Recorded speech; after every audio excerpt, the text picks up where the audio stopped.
Morning, everybody. Welcome back to Starkey Farmstead. It is so chilly here in Southeast Louisiana. I have on like warm-ups. My husband laughed at me.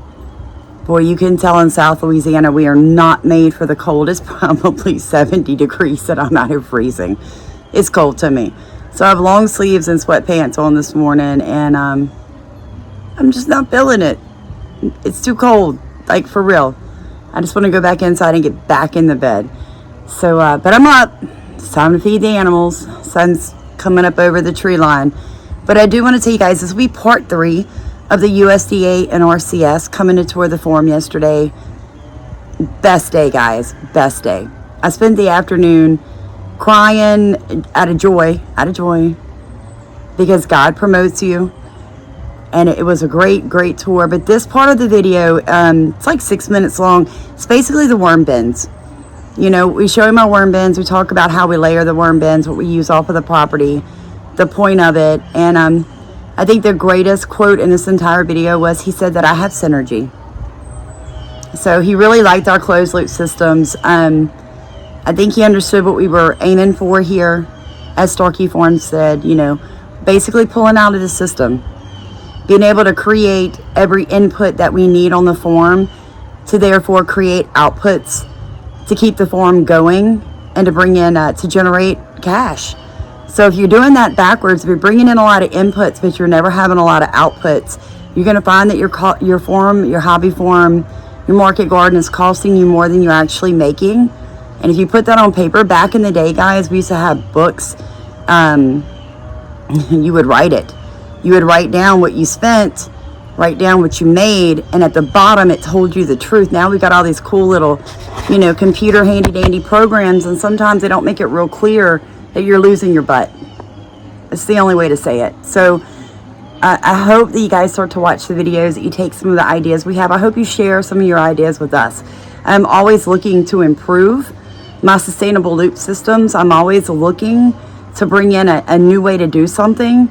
I'm all about trying things. I'm all about real science. Don't give me an idea that you haven't tried. And I might try your idea and it might not work because we're not in the same environment, or I don't have the same inputs to create the same outputs. That's what I tell you. That's why we do these videos. It's all about education. It's all about sharing ideas. It's all about encouragement. If I can do it, you can do it too. So hope you guys have a blessed day. We've got a lot to get done here today, here at Starkey Farmstead, and I'm obviously having trouble getting my thoughts out, right? You guys, please like, comment, and subscribe. Please share our videos. We just want the world to know that you can create sustainable loop systems. You can secure your own food. You can do it without bagged feed. You can do it without commercial fertilizers, without commercial pesticides. You can use everything that you have in your hand right now to create the vision that God gave you. So have a blessed day. I hope it's not too cold where you are, because like I said, I'm freezing. So you guys, talk to you later. Close to needing to be run. So when you pull back, there's my castings. So I always tell everybody when they ask me, see the worms? Yeah, you see them? Mm-hmm. So these bins are really large, see them? So when people say, you know, how do you know you have worms in here? This. There's no odor. Right. Smell that. Right. So I have... Pure dirt. Yeah, I have about... Not dirt, huh? Well, it's soil amendment.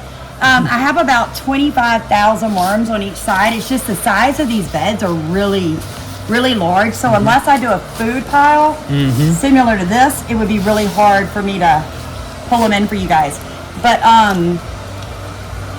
these, it's very close to needing to be run. Yeah, that's why it's so low. Like usually it's up to here with bedding, but they eat. And I tell people, ask me, what do you use as bedding? I'm like, everything you put in here, bedding is food. So that's the most simple way to keep it in your mind. Otherwise, you'll confuse yourself. If you put it in here, it must be biodegradable for them. Anything biodegradable. Yes, sir. We layer them with leaves, grass clippings, shredded paper, cardboard. That's how I know it needs to be ran too. When we start the bins, there's cardboard here, so it's going. Worms, yeah. Yeah, you see. So there's like 25, and this is all castings. Look at that. I mean, that's pure dirt, yeah. And there's so many worms in that. So it's so alive. And eggs is what. Yeah, and so we run them over here. We have a homemade worm, but this is the other side of the bed. So it's two separate. Oh, you pick it up. So we keep this in here to kind of give me an idea of what I'm doing, like in temperature. So we're at like 80, was that 84 degrees? And even in the worst of the Louisiana summer we just went through, this bed never got above 96 degrees. Okay. Ever, not one time. His is loaded that way, didn't it? Yeah, this one, yeah, see the worms? Look at this. Wow. Because I must have fed here recently. Yeah, there they are. Oh, there they are. Very nice. Have you seen anything anywhere else that anybody's doing that would help her? Or? Like I could incorporate? No, nothing. As far as the trips, no, the stops. This is one of the most active we visited. So I don't have a whole lot. Look at him. Look at him. There's nobody else, to my knowledge, doing this dominating trail. I mean, as far as that I visited. Right. Sir, this is for plant hormones. Miss Rhonda Sherman, North Carolina University. Okay. She's the one that started this 12, 15 years ago. Okay. Well, that's the one I hooked into 15 years ago. Yes, sir. And you ought to see the plant hormones in this is unbelievable.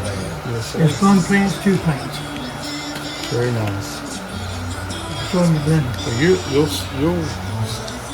you will continue to see benefits of doing this. I promise you. Yeah, and Put 'em to work. the greatest thing is the only thing that we put in here that is not actually made on our property would be the cardboard or the shredded paper. And people ask that, like they want to get peat moss, they want to get this, and I try to encourage people, use what you have on your property, put your nutrients back and create that nutrient cycle. So we feed the animals from the garden. We take the poo from the animals, it gets put into the worm bins. We take from the worm bins, take the vermicompost back to the garden. We take the compost from the animals back to the garden. And we keep that sustainable loop. And what we've realized is that our input cost to run this 2-acre farm, because we're debt free, we have no credit card. So for us to be able to make this work with 100 small animals is to continually reduce our input cost and then create marketable, valuable end products. So that is our across the farm, our goal.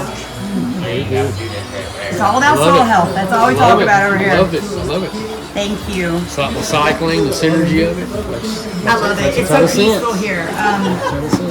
It makes sense when you tour. A lot of people have trouble envisioning it when we talk about it on YouTube or we do tours until they come and they tour the property. And they see it firsthand. And everybody that's ever left here that's toured tells me, I'm gonna go home, I can do this. And I'm like, you absolutely can do this. Absolutely. This is all reusable materials, everything, even this is all handmade, reusable. Like we recycle, upcycle as much as we can. So, sustainable. Thank you very Yes, much. ma'am, thank you. We're Miss running Donna. because we're Yes, y'all way must go. behind. Y'all enjoy your quail eggs. But thank you. And there's That's water awesome. on the table, guys. Y'all get your Okay. water. But Okay. use the restroom if they need to. Two things for quail eggs for both everybody. Yes, everybody got quail eggs. Everybody got quail eggs. And then Mr. Denton got some, you got some cowboy candy, which is the jalapenos. They might be a little hot. Some of my jalapenos came out hot. I don't know what happened with that. So I apologize. It's Louisiana. Right. If you don't like spicy. It's the heat. So, and then the other one, I'm not sure what the other thing I put in there for you. Might be a sweet squash or sweet bell peppers. The worms drop into there. And they're heavy. It's a big storm. And it works. Beautiful. No. Were you behaving? What are you doing? Were you guys getting into something that? Let's tell Mama the truth. Were you, what? I didn't ask for your opinion. I did not ask. Yeah? You have an opinion though, don't you? Always got something to say. See, I've always